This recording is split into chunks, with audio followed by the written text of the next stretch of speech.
Well, happy Wednesday, everyone. I just want to start out by saying, may the 4th be with you. It is Star Wars Day. So I am excited to be here with a friend that I have actually grown to know pretty well through Clubhouse. We were co moderators in a club and we got to spend a lot of time with each other. And now, life happens, we get busy and it's been a while since we've been together. So I want to introduce to you all Kelly Hoover. I'm excited to have her here with me today.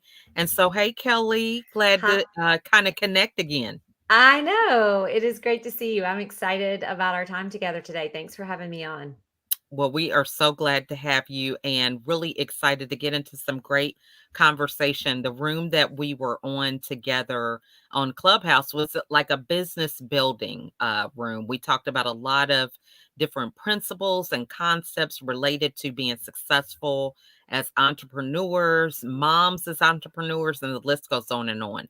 But before we get into that great conversation, I want to give you the opportunity to introduce yourself to everyone who may not know you. Yes, awesome. Well, my name is Kelly Hoover. I am a wife of 17 years and a mom of two daughters. So I will accept all the prayers. They're in the teen and tween years. So I definitely appreciate all of that. But I'm a former tennis player and a former pharmaceutical rep for corporate Mm, America and worked in that space in the pharmaceutical medical world for about 15 years. wow. And interesting enough, God had a plan for me, and I got diagnosed with an extremely rare brain tumor, which led me to my entrepreneur life. So it was a hard time, a storm in my life, Mhm, but a really big blessing. And so that allowed me the opportunity to sort of have my eyes peeled back on other things besides 9 to 5 work, mhm. and had some things change my life. And I have been at home working for myself for 5.5 years now. So have a few different things that I do, but being a mom and being, a wife are my first and foremost things, and really getting my time back. So it's just a little bit about me. Wow, that is a lot. So many points I just want to unpack, but first you said pharmaceutical sales. My husband used to be in pharmaceutical Really? sales. He was a sales rep, believe it or not, for Viagra. Really? Oh yeah. Oh yeah. I knew all of those because they were like, "Where are the samples? We need some samples." Those little blue pills, okay? Yes. He was popular, wasn't he? Yes. Okay, friends he didn't even know he had. You know what I'm saying? Oh, I do. I do. So now who were you with?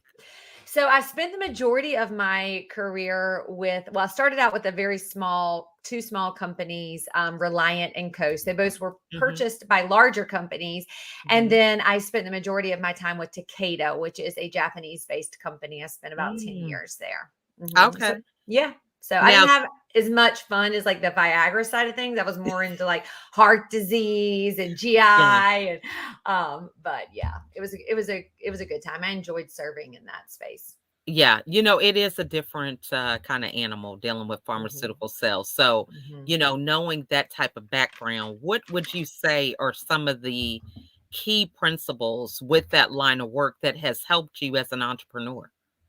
Oh, such a good question. So I think the organization piece, being Mm, able to manage, I really think there were two different types. And since I've been out of the industry for a while, I'm not sure where it is now, but there were two different types of reps at that point. And that was the types that just like went in and did the bare minimum, mhm, which you could get away with. And then there were the type of reps who really truly like took ownership and really served and, tried to educate physicians and mhm, patients about it. And that was always the side that I took, just with the strong work ethic.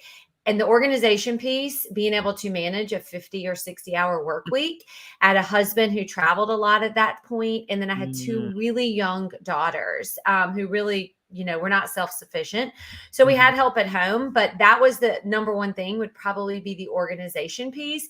And then mhm, I think the work ethic, like setting mhm, the goals and getting a plan to achieve the goals. Even if mhm. corporate was setting them for me, I still had to develop a plan and then, follow through with getting them. So a lot of those things actually carry over to, being a business owner. I love that. And then, so you mentioned that you were diagnosed with a brain tumor, and I don't think I've ever known that about you.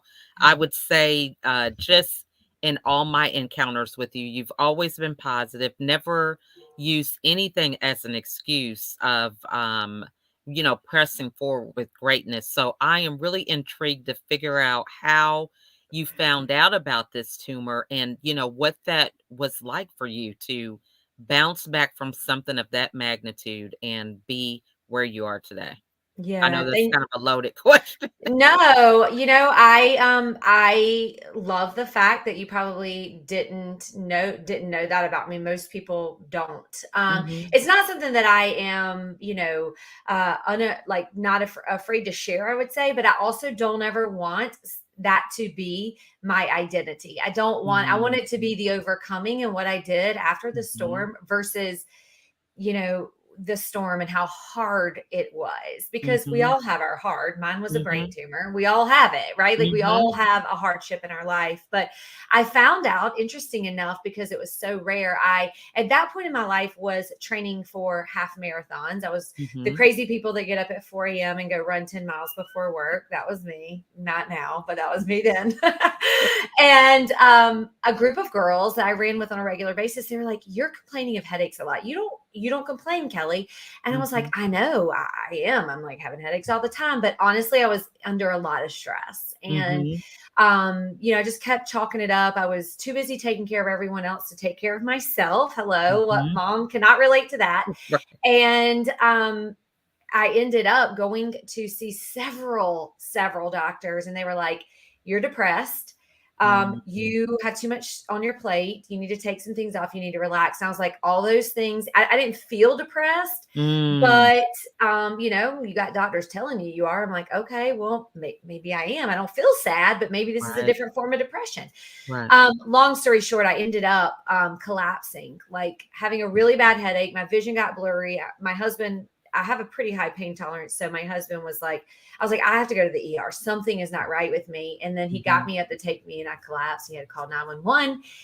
Crazy enough, we still didn't find out then. They diagnosed it as a cyst. And then we went through the United States and found the doctors that specialized in it. At that point, there were three. I saw mm. them and I eventually had it removed. And I'm not even kidding you, within days, my symptoms were gone. And Wow. yes, and it was one of those things that I said I had to, after recovery for 4 months, I could not, I had to have my eyes shut for like 23 hours. There's no TV, there's no reading books. I was listening to books, and 50 Shades of Mm. Grey was really popular then. If you can imagine blindfolded me laying in 50 Shades of Grey talking right now and somebody walking in like, "What are you listening to?" That Right. was life. Okay. But that was my reality. And I had a lot of time to think. And the reality was, Mhm, is I wanted life to be different for me. I didn't know what, I didn't know how, but I mm, didn't want to work 50 or 60 hours a week anymore. I didn't want to have someone else raising my children. I wanted to be mhm, present. And I had no plan. I had no way out, but I just knew I wanted something different. And I promised myself I would have an open heart and an open mind with things that were presented. And mhm, it showed up, within a matter mhm. of weeks. I started being aware, and that's when opportunities began to present themselves, and grateful that I had the courage to step forward and take one of them. So I love that. Now, and you mentioned like this journey. A lot of people who deal with overcoming a major life diagnosis. It's this constant going to this doctor, that doctor. What advice would you give to some women that are watching and they just kind of have this feeling something's not right? You go to this doctor and you can feel like maybe I'm the crazy one. You know what I mean? I'm going yeah. to them, they're the expert and they are not finding anything. So what advice would you give someone who is in that space where something's not right? They're not getting the answers they want. Yeah, be your own advocate. You Mhm, have to be your own advocate because working on the medical side of things, mhm, doctors, even the best intentions, the best educated, the most up-to-date doctors, they just don't have time to help patients the way that they used to. They're not getting paid. They're mhm, getting paid less for doing more. It's unfortunate, but it is it is that way. So being your own advocate, one of the best things that I ever did, and it sounds so silly, but it probably like saved, either saved my life or saved my, a lot of pain and discomfort for me, was Mhm. finding other people who were dealing with the same thing. And I'm talking about Mm. Facebook groups. As crazy as that Wow. is, that's Mhm. how I really started to uncover what it was that I was diagnosed with, and Mhm. started getting the doctors that knew about what I was diagnosed with and how to help. It's Mm. actually very misdiagnosed, the specific type of Wow. tumor I had. So I think being your own advocate, and not being settled with like, you got that gut feeling like, this doesn't sound right. Like, I need a second opinion. Yeah, get a second, get a third, Mm. get a fourth, until you figure out what is going on.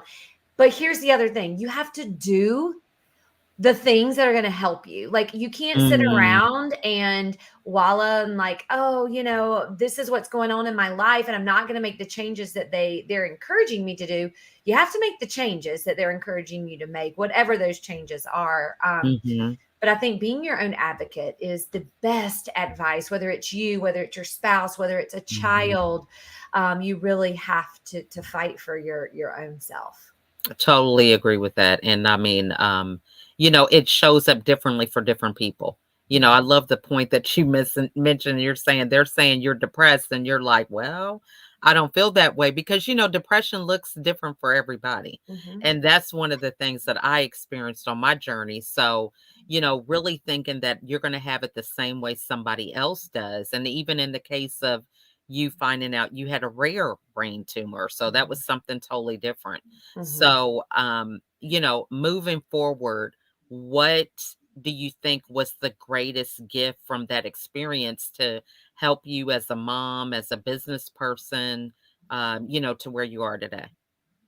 Oh man, I've never been asked that question in that way, but I know the exact thing because I have really thought about, going through something like that. A lot of people will say, like, why is this happening to me? Like, why me? Mhm, And flipping it around and saying, like, what kind of gift can I give from this mhm, storm? And the biggest thing that came out for me was me having the courage and being still long enough to step mm, into my natural God-given talents.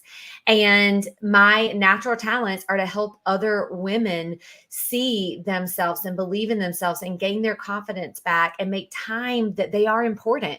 That society tells us we moms have to give everything to everyone else, and that our mhm, glass is always empty or half full, and it's just not true. We don't need to believe that. Like, we get to fill our cup in the small little incremental things that you can do even when time is limited. But truly, like, allowing and encouraging and empowering mhm, women to take ownership of that in their life, and mhm, to believe in themselves, and to lead. And I don't ever, like, I always sort of knew, like, even in corporate America, I had leadership roles, but I mhm, was never given the opportunity to step into really where my heart and my passion, lies. And that is, mhm. really helping women, specifically moms, like, step into that role.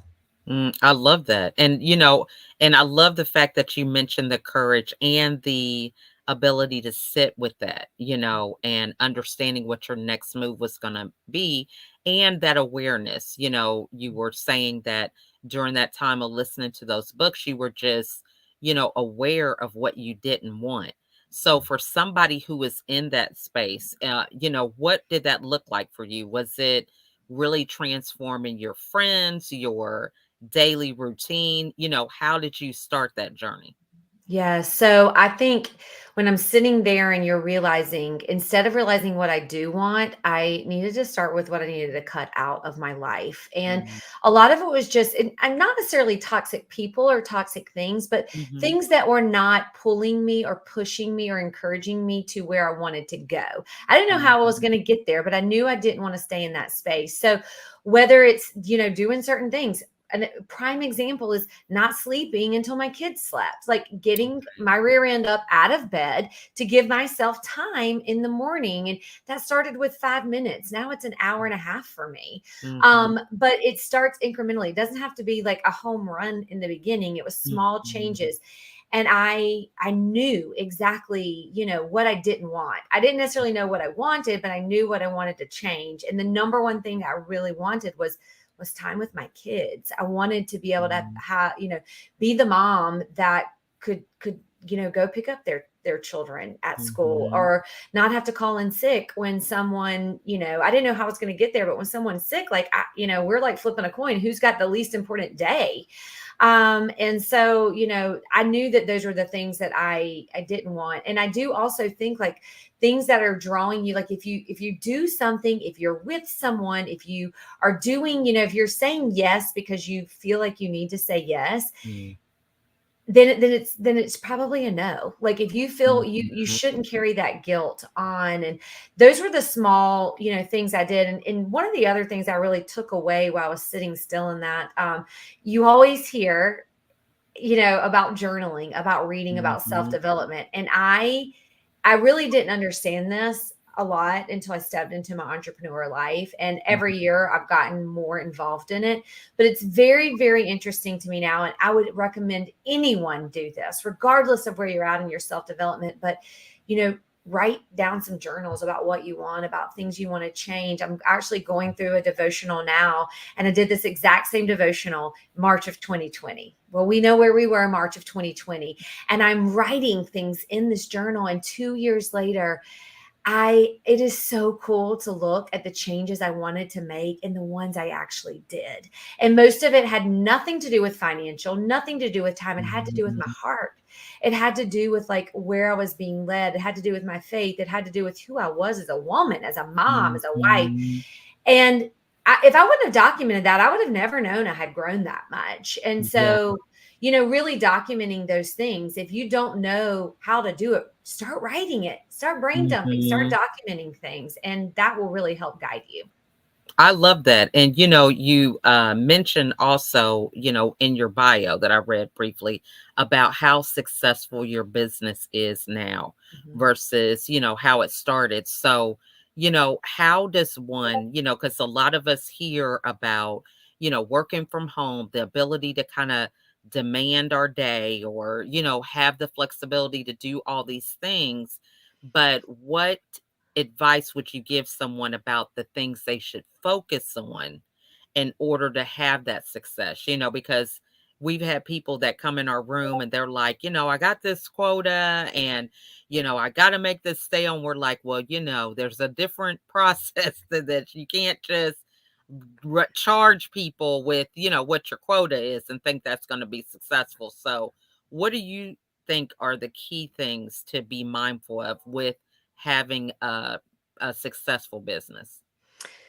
Oh gosh, there's so many different directions I could go with this, but I think time is Mhm. is key. I think planning out and getting yourself in a routine of planning out how you're going to spend your time. Mhm. Balancing family, balancing if you have a job, balancing building a Mhm. business and your home.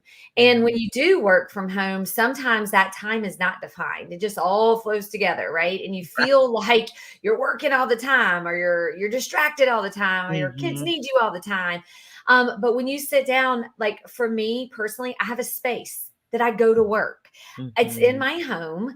Mhm. My husband is right through this wall in his own space at work. Mhm. But I show up when I say I'm going to be there. I have office hours. And Mhm. those office hours, they are deemed around my personal life. That's the luxury of Mhm. being able to work for yourself, right? It didn't come Mhm. like that naturally. I mean, I had to work towards that.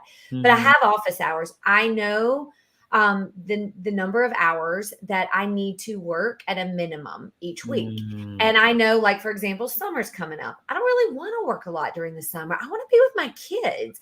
And Mhm. so I know now things I need to do in May to prep. So a lot of those things are done for this summer, whether it's building content, recording podcasts, whatever it is. Mhm. Starting out when you do not have the luxury of the time and you're working, a 40, 50, 60 hour a week job, you're managing a business, you're trying to build in the nooks and crannies, you're managing a family. The best Mhm. thing I can do, advice I can give that worked for me, was, what can you give up? For Mhm. me, it was TV. It was giving Mhm. up TV, and sometimes a little bit. Instead of hanging out with my friends 2 or 3 days a week, I would hang out with them one day a week. Okay. Mhm. It was just, and I would say, hey, for the next 90 days, like you're going to see me a little bit less. I promise you, I'm working towards this goal. I'm working towards building this business. This is for my Mhm. family's future. And putting it out there, get up 30 minutes early. Another trick that I always did when I was working a ton was I would drive home from my appointments and I would drive really close to home and I would sit in a church parking lot about 2 miles from my house. I would set my timer for 20 minutes and I would do 20 minutes of work. Because I knew once I walked into the door at home, all bets were off. I had two little kids that I had, home life and I Mhm. wanted to be present. But being able to do 20 minutes, 5 days a week, I mean, it Mhm. adds up, right? So it's those Mhm. small little incremental times and not multitasking because I really Mm. don't believe you can multitask, right? So true. But you can habit stack and you can habit stack. And Mhm. I mean, like if you're walking your dog, pop in a podcast, learn Mhm. something when you're driving instead of listening to music, listen to a podcast, listen to an Mhm. audible, do things when you're getting ready, when you're taking a shower. My husband laughs all the time. I always have something on that I am listening to. I'm doing something else. Mhm. I'm just habit stacking, um, Mhm. to stretch your time. I love that. And I mean, those are some great pieces of advice. I love the whole thing about the mobile university, because in the car, you really, it does do a lot for you. And my kids are like, oh, what are we listening to? But a lot of those principles are really good. And, I listen to them sometimes and their conversations, and they're saying the things that they've been hearing.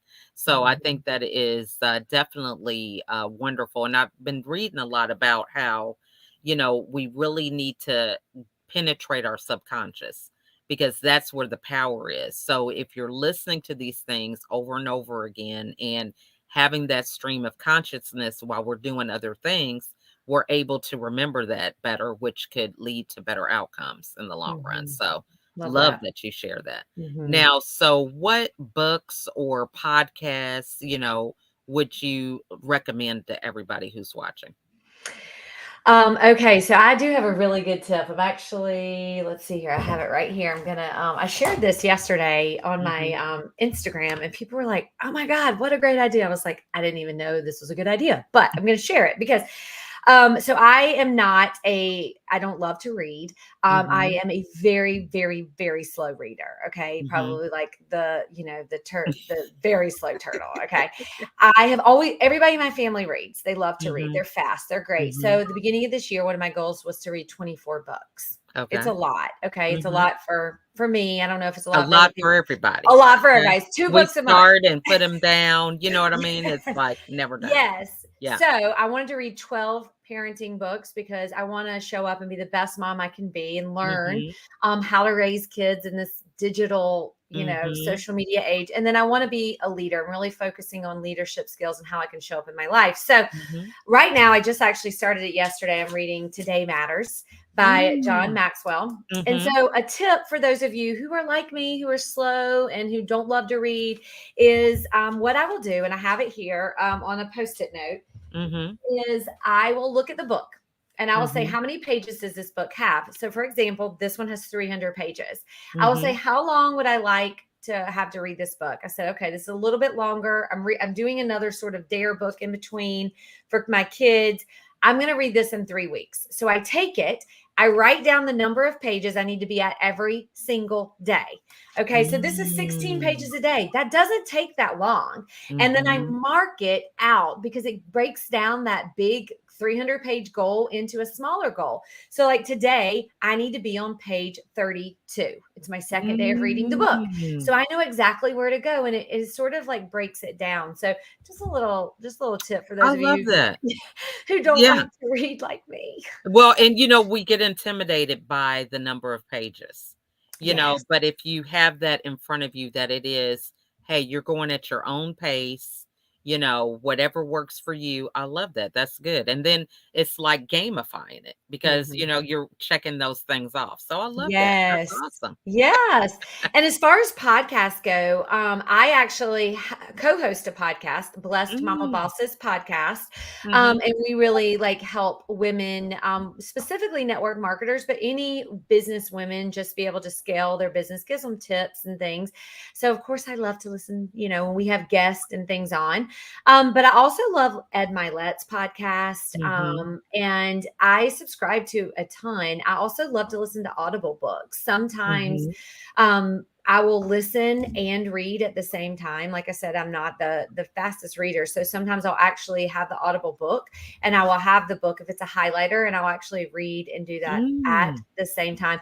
Another thing that I enjoy doing is learning. I try to learn for 2 hours, making it 2 hours a week, trying to make it a priority. And Mm. so right now, I'm just learning TikTok. I don't know if you're on TikTok, Right. but I have an account. I had to put it up down yeah, because, I don't blame you.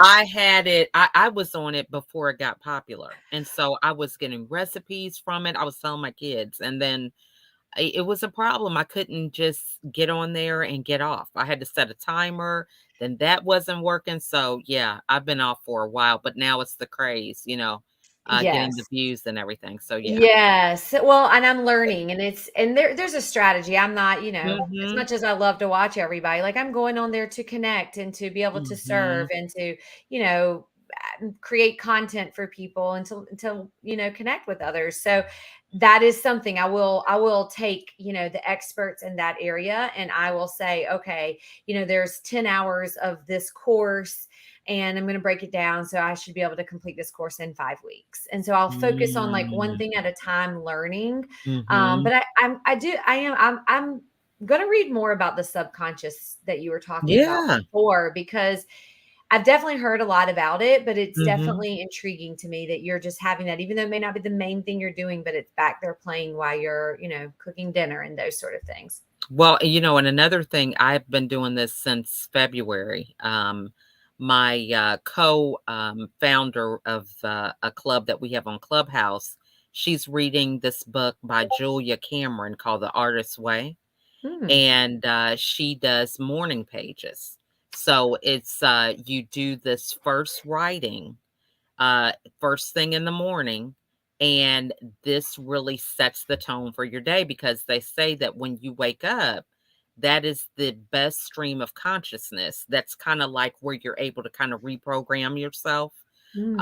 And so these pages are really powerful for different ideas, things that are on your mind that you hadn't been aware of, or solutions to problems that you have, just a Oh, number of things. So, as a result of that, I've been doing it since February, and I've written poetry. I am like not a poet, but I mean, it just flows. It's like a download. It's really, I haven't stopped since. I mean, that's I'm, like, amazing. addicted to doing Are it first they thing are in the they morning. prompted questions, or are they just a brain dump No, you from just you? write whatever. So, like, sometimes if I really have a challenge, parenthood can be Mhm, crazy. mhm. So, anyway, if I have something going on, I'll write about it, the night before, maybe like a question. How can I deal with, my daughter or whatever?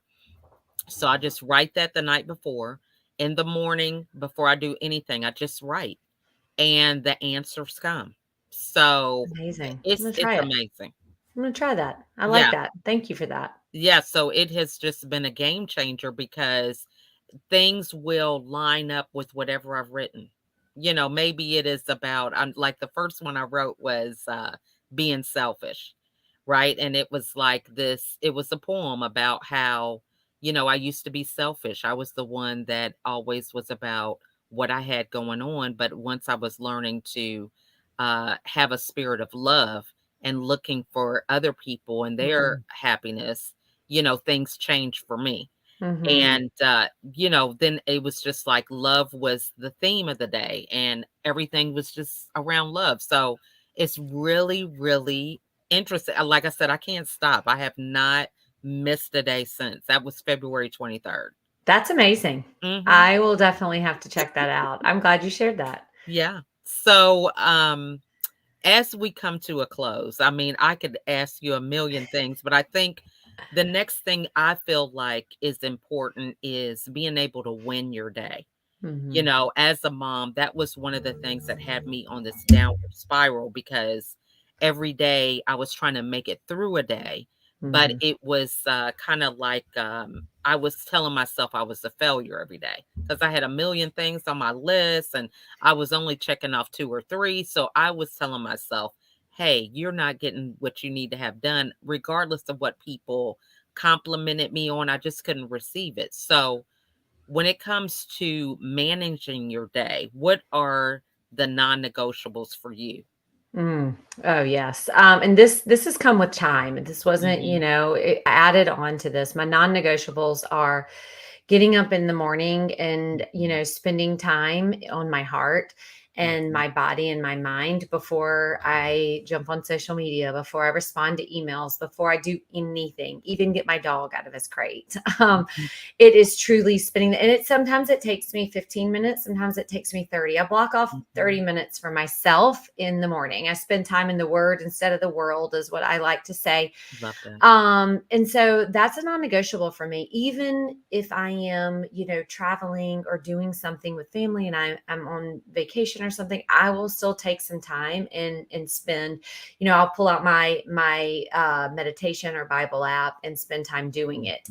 Mhm. That is definitely a non-negotiable for me. One-on-one time. I have two children, so it's a little bit easier with less kids to spend one-on-one time with. But really spending time with them and the Mhm, carpooling. I mean, we joke in my house about we let our kids do a lot.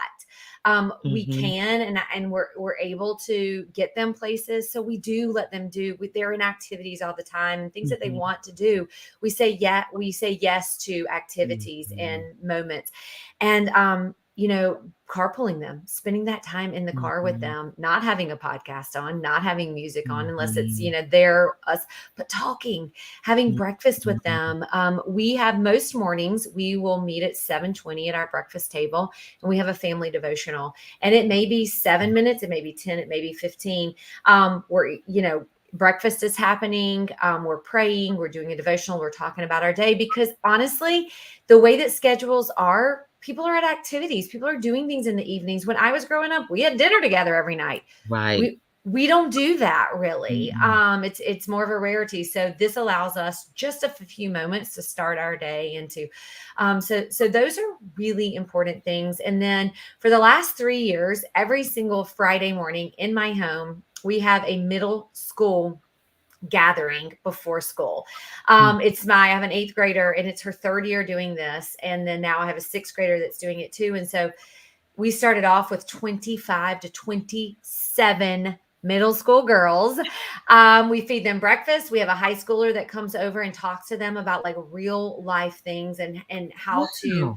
yeah, it's really, really cool. So my daughter, my oldest, started it. She did it sixth, seventh. Sometimes they had to do it virtually when, the pandemic So first started, right?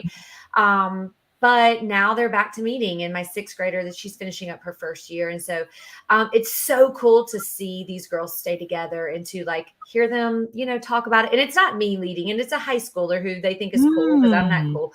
So those are some non-negotiables. Those are, So that happens every Friday? every Friday. That is awesome. So the Yes, parents just drop them off, and yep. so what time do you have to do this? So they come at 6:45 in the morning. They eat breakfast from 6:45 to 7. 7 to 7:30 they spend time, together with their high school leader, and then at 7:30 we take them to school. And I have moms that volunteer, they help bring Wow. food. We have a sign up genius, and then I usually have to have two or three cars because it's a lot of kids. Yeah.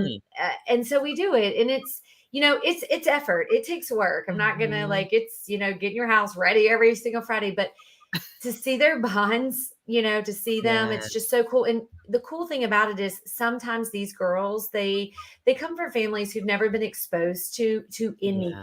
anything like this. And for them to get a little glimpse, and they do a service project. They made Mm. bags for, the needy or homeless, and they could Mm. hand them out like in the when they see them in the cars. So that is something that is a non-negotiable for my week. And then I would say the last non-negotiable is white space on my calendar, Mm. and that is scheduled downtime. I will get off of Mhm. social for at least 24 hours, usually Saturday afternoon to Sunday afternoon, spending time, with with whatever we're doing as a family, with friends. But that is literally nothing planned, I or love fun it. things planned. Mhm. I love that. I mean, I love that whole middle school thing. That is just Isn't that cool? I mean, because it's important to stay engaged with your kids and their friends or just what is going on in the world, Hmm. or in the school district. Hmm. You have so many different things, and you mentioned staying in the word, and there's so many things that are going on with different beliefs, Hmm. Hmm. gender issues and Hmm. all this stuff that we didn't have to deal with growing up, that it is a totally different thing now. Even dating, I was on a app, on the Clubhouse app a couple months ago, and they were just saying that dating is different than what it used to be when we were dating. And so Hmm. it's so important to stay abreast of what the kids are actually having to deal with so that, we can definitely stay on top of their emotional intelligence. Hmm. So Yeah. I love that. That's Yeah. great. I would not want to be a teenager right now. It's I know. hard. I mean, it's Crazy. they have a lot more than we did for sure. Although they'll say the same about their kids. So.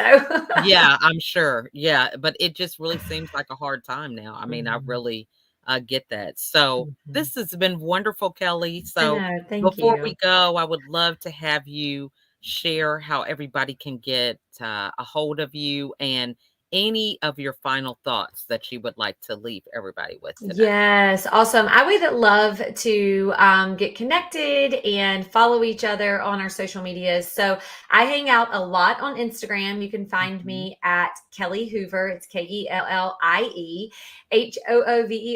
And on Facebook, I am Kelly Johns Hoover. So you can find me there. Also, I'm new to TikTok, so come hang out over there. You'll get to see some funny, goofy things. And yeah, I'll probably be dancing.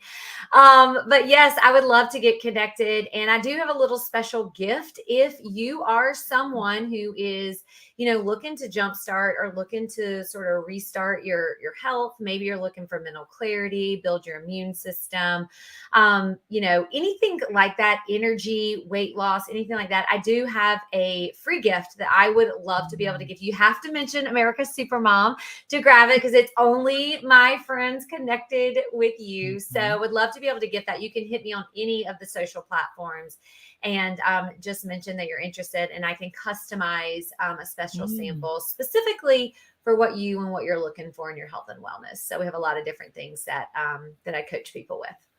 Awesome. Well, what a generous offer. And if you guys are looking for that, I tell you to reach out.